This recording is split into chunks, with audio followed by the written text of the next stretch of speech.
Good day, I'm Dennis Ward. Welcome to APTN National News. We begin in Yukon, where the First Nation of Nacho, Nyak in Mayo has filed a receivership application against Victoria Gold, the company responsible for a cyanide spill on its traditional territory. The First Nation told reporters on Wednesday the application was filed with the Yukon Supreme Court. Calls for a third party to take over management of the company and ensure environmental protections are put in place. Yukon government likewise filed a receivership application with the Ontario courts on Tuesday. The First Nation says it supports the government's application. Victoria Gold said in a press release it fully intends to fight the government's application. In late June, the mine's heap leach facility experienced an equipment failure, causing cyanide and other contaminants to be spilled into the surrounding environment. A change in control at the site is desperately required. This action in court is the only way that we can ensure the steps necessary to mitigate this disaster are being taken. Thousands are on the move, fleeing a fire near Bunbonabee Cree Nation in northern Manitoba. An out-of-control wildfire is growing so fast that the Canadian Armed Forces have been called in to help get people out of the nation in a hurry. According to the Canadian Armed Forces, the first of 4 Hercules aircraft arrived on Wednesday afternoon, and evacuations are ongoing. The fire, 5,700 hectares in size, was 10 kilometers south of the Bunbonabee Cree Nation. The Canadian Red Cross says they are working with the Canadian Armed Forces to coordinate air transportation out of the community. The Red Cross is also providing evacuated community members with lodging, food, and personal items such as hygiene kits, diapers, and formula. The organization is also assisting 6 other First Nations in Manitoba currently under evacuation. Manitoba says there are currently 71 active wildfires in the province. According to the latest data from Indigenous Services Canada, more than 2,500 people are currently evacuated from First Nations, although that number will grow when figures are updated later in the day. Another 22 First Nations, mostly in British Columbia, are also currently impacted by wildfires. If you've been impacted by a wildfire this season, we'd like to hear from you. Here's how you can continue the conversation. If you have a story you want to share, you can send us an email to news@aptn.ca. To read and watch our stories, you can go to our website. That's aptnnews.ca. You can also find us online on your favorite social media sites, including TikTok, YouTube, LinkedIn, and X. Follow APTN News to join the conversation and see our latest stories. The Nisitchewayasik Cree Nation in northern Manitoba is calling on the province to put an end to a 12-year agreement on Manitoba Métis harvesting rights. The First Nation says the Métis have no claim to hunting rights on their traditional territory. Reporter Sierra Bettens has more. The limits of Métis harvesting rights are being tested and called into question by a First Nation in northern Manitoba. In a letter dated August 2nd, obtained by the Winnipeg Free Press, the Nisitchewayasik Cree Nation asked the province to terminate a 2012 harvesting agreement between the provincial government and the Manitoba Métis Federation. The First Nation argues Métis cannot exercise their harvesting rights on NCN's traditional land they say overlaps with the MMF's harvesting zone. The community, located over 800 kilometers from Winnipeg, is currently under partial evacuation due to wildfires. NCN Chief Angela Levasseur did not respond to APTN's interview request by airtime. Will Gooden, the MMF's Minister of Housing and Property Management, disagreed with the letter. Each other, and it's kind of sad that this has happened at this point when we need to be working together to show how Indigenous peoples, which includes Métis, that we are conservation minded, that we do want to protect the future. The 2012 application, referenced in the letter, establishes the zones where Red River Métis can exercise their harvesting rights in Manitoba.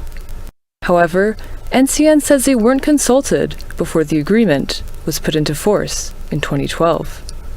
The First Nation claims there is no historic Métis community at Nelson House in a manner that is consistent with the Pauli test. The Supreme Court case that informs the test is often used to determine the application of Métis rights. Gooden, however, questions the letter's interpretation of the test and definition of a community.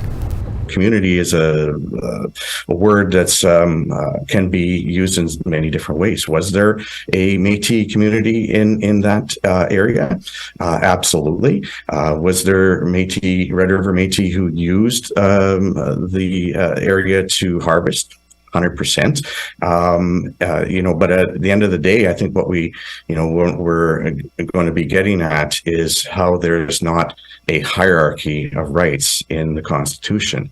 In a written statement to APTN, Jamie Moses, Minister of Economic Development, Trades and Natural Resources, said they are open to meeting with the NCN and the MMF and are looking at ways to address their concerns.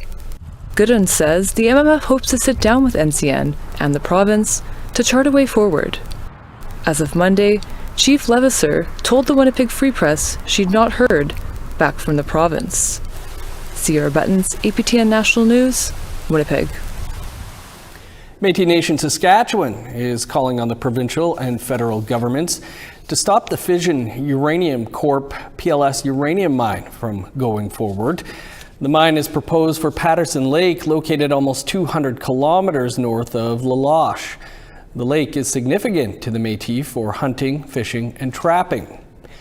M&S said in a press release that mineral exploration has already damaged the area, with Métis commercial fishing completely wiped out in Patterson Lake.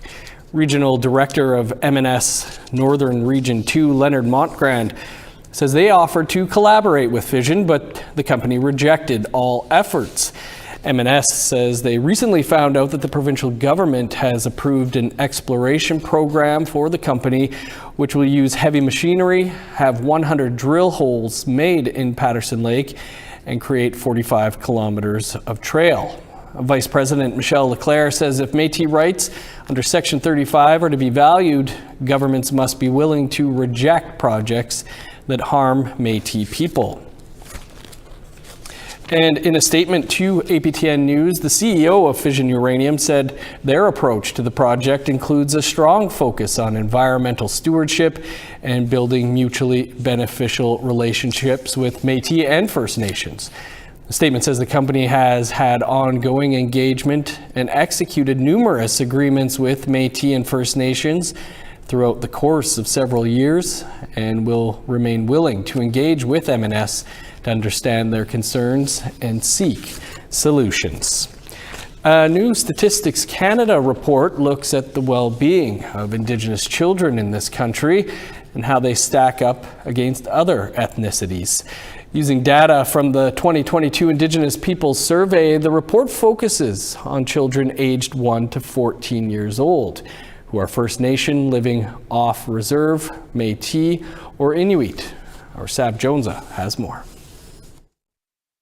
It found that 69% of Indigenous children have excellent or very good mental health as reported by their parents. For non-Indigenous children, that number is 86% according to a Canadian Health Survey from 2019. Almost a third of parents of Indigenous children reported insufficient household income to cover household needs like housing and food. The number is highest among Inuit at 43% and 27% of Métis and 23% of First Nations living off reserve. Food insecurity affected more than 2/5 of Indigenous children, with 14% missing meals or going without food. Inuit children were the most food insecure. Food insecurity affects less than 1/5 of non-Indigenous children, according to the data. Sav Jonesa, APTN National News, Winnipeg. A new agreement is in place to help Mi'kmaq respond to emergency situations. Details on that and much more coming up after the break.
Welcome back. Mi'kmaq chiefs in Nova Scotia met with the parliamentary secretary to the Minister of Indigenous Services, Jenica Atwin, and Senator Aaron Prosper in Millbrook First Nation, just north of Halifax, on Wednesday. They announced a funding agreement of $2.4 million over 5 years to the Confederacy of Mainland Mi'kmaq. The money will help support 8 emergency coordinators in 8 communities. They will assess the needs of each community to prepare and respond to emergency events, such as wildfires, hurricanes, floods, and snowstorms, all of which are becoming more and more frequent. One chief said each community needs a full team for emergency response in case they are isolated, such as what happened during the COVID lockdowns. But Chief Bob Gloat of the Millbrook First Nation said this is a start of what's needed. And that's what we need to be able to continue to do, is build that capacity, build that training, build that knowledge of what is needed in our communities, because each natural disasters that's been happening several times a year does have a significant impact, and it's a cleanup and restoration, and that needs to be able to is ongoing, and that working relationship. A First Nation in Northern Ontario is putting out an urgent call to the federal government to cover a $20 million shortfall in its campaign to build a new elders' home. The current home in Wik-Wemikong unceded territory was built in 1972, and officials there say the structure is no longer viable. The community is concerned that if a new facility cannot be built, elders will be forced to relocate to other facilities across Ontario. A grassroots fundraising campaign has managed to raise more than $2 million, while calls for continued for a meeting with the federal government. A spokesperson for Indigenous Services Canada states that the department is working with Wik-Wemikong and the Ontario government to explore funding options. Meanwhile, Ontario is extending the home's current operating license while the community continues to seek funding. We are attempting to secure a meeting with the Minister of Indigenous Services Canada. We've been trying for the last 6-8 weeks to secure this meeting. It hasn't happened yet. We're even going as far as reaching out to the Prime Minister's office as well, because this is a crisis. This is a critical area for the elders of our community and neighboring communities. And it's a crisis that needs to be solved, and we're really calling on the federal government to support us. A Puckatawagan man and his family walked more than 100 kilometers in the scorching heat after their train home was canceled at the last minute. We'll hear from John Colomb after the break.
Welcome back. Here's a look at your current conditions. Sunny and 21 in Fredericton, 22 under the sun in Halifax.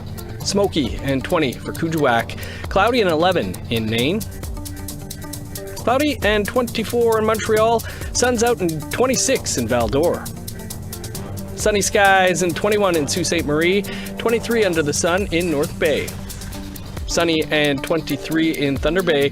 Cloudy and 22 in Sioux Lookout. Smoky and 19 in Puckatawagan. Cloudy and 20 for Norway House. 19 in Winnipeg and Dauphin. Cloudy and 20 in Brandon. Smoke and 18 for Regina. Smoky and 19 in Saskatoon. Smoky in Meadow Lake and La Ronge with highs of 17 right now. In northern Alberta, cloudy and 19 in High Level. Showers and 21 in Fort Chipewyan. 23 with rain in Edmonton. Smoky and 29 in Medicine Hat. 23 in Vancouver, showers and 33 in Kamloops. 23 with showers in Prince George, cloudy and 21 in Smithers. 20 in Old Crow, Beaver Creek, and Whitehorse. 13 and rain in Yellowknife, sunny and 22 in Norman Wells. 13 in Sax Harbor, 23 in Pawlatuck. 9 in Chesterfield, cloudy and 13 in Whale Cove. 5 in Resolute, 9 in Joe Haven.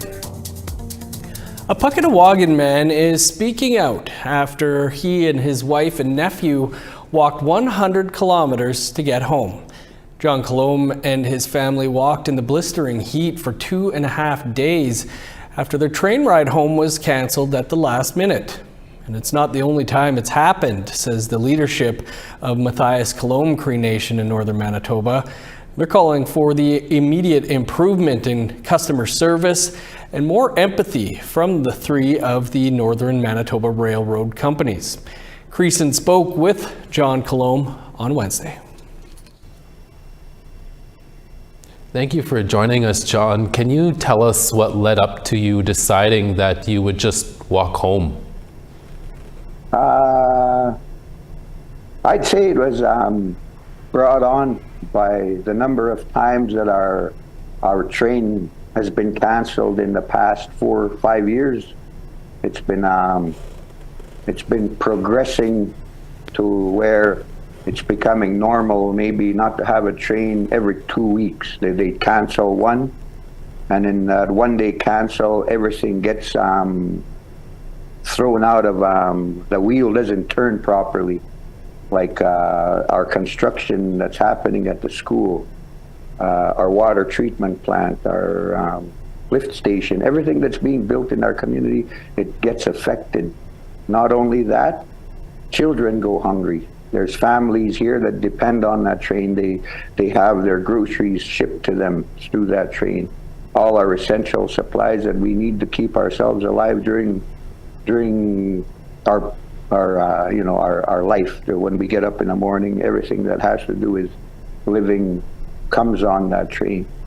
So in my mind, I thought to myself, hey, why are we just sitting back? Why are we letting this become a normal activity? Why is it such it's so easy for them to say, well, we're going to cancel the train on you today without any recourse, without any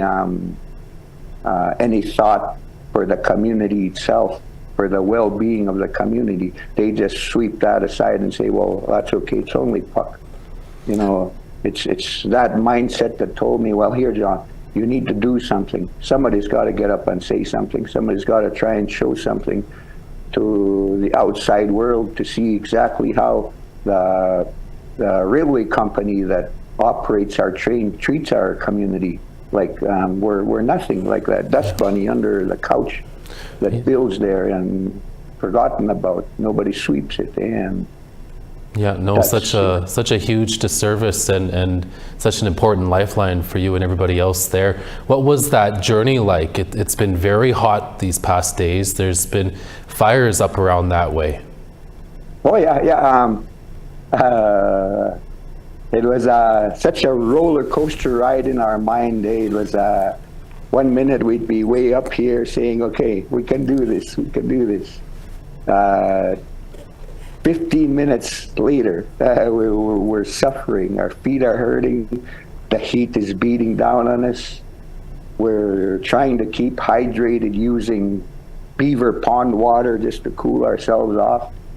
At one point during the second day, we ran out of water for about 4.5 hours or something like that. And my wife was dehydrating. My nephew was the first one to start throwing up. He started saying, I got a headache, I feel sick. And not long after that, my wife started feeling sick as well. And then I started feeling sick. I threw up in front of them. And I encouraged them, don't give up. Let's keep moving. If we sit here, this is where we're going to perish here if we don't keep moving. Let's find a cool spot to sit. The railroad crew is about 7-8 miles ahead of us here. Let's try and cover as much space to get to them, I told them. So yeah. That was the hardest part of the trip, was when we ran out of water. Wow. When we had the supplies, when we had our water, when we had our food, you know, we no problem. The only thing that was bothering us was the heat. This is like walking in the desert, you know. It was very hot. Some of the videos I took, you could actually see the heat rising off up the tracks. Yeah. You could just see it. You could just see it. No, I believe it. Matthias Kalom Cree Nation Chief Gordy Bear laid out some of the concerns in a recent press release, including a lack of support for vulnerable passengers, a dismissive attitude to complaints are among them. What are some of your concerns with rail service in the area? You talked about it there. Was there anything else you wanted to add? I guess the other thing I'd like to add is the rail service going up north towards Lynn Lake is non-existent this year because of construction happening by Manitoba Hydro. They're fixing their dam or something. So they're not allowing my family and a few other families that access that side of our country to use the track. They're telling us that we can't be traveling on there because they're hauling stuff. And that, to me, is a direct attack on my rights as a First Nation person to be able to access my traditional lands, to do my harvesting, my medicine harvesting, my hunting, my berry picking, everything that a native, you know, does. You know, we're not allowed to do that because of the construction, because of HBR hauling equipment for Manitoba Hydro. We're totally cut off. Yeah. Well, we'll have to leave it there, John. We wish you all the best on your journey there, and thank you for chatting with us today. Okay, can I say something? I'd like to thank the ladies that came out to meet us. The ladies, their names are Sandra Hart, Margaret Linklater, and Sunshine Moore. They made that trek 15 miles out of the community here, pulling 50-80 pound wagons with their supplies just to try and come and, you know, to encourage us, to keep us going. They also walked home into the community with us. And also my brother Roy Colomb and Leonard Hart for coming out there with quads to bring us supplies such as water, food, tent, blankets. You know, they were, if it wasn't for them, we wouldn't have made our journey. And I want to make special mention to my nephew. They called him an 18-year-old nephew. His name is Wawa Dew Colomb. Good job, my nephew. What a journey. Thanks to John for sharing that. That is all the time we have for your first look at the day's news. Of course, we'll have much more for you tonight at 6 p.m. Eastern Time. And you can stay up to date with the latest by visiting our website, aptnnews.ca. I'm Dennis Ward. Marcy McGuitch, thanks for being with us. We'll see you back here in a couple of hours. Have a great afternoon.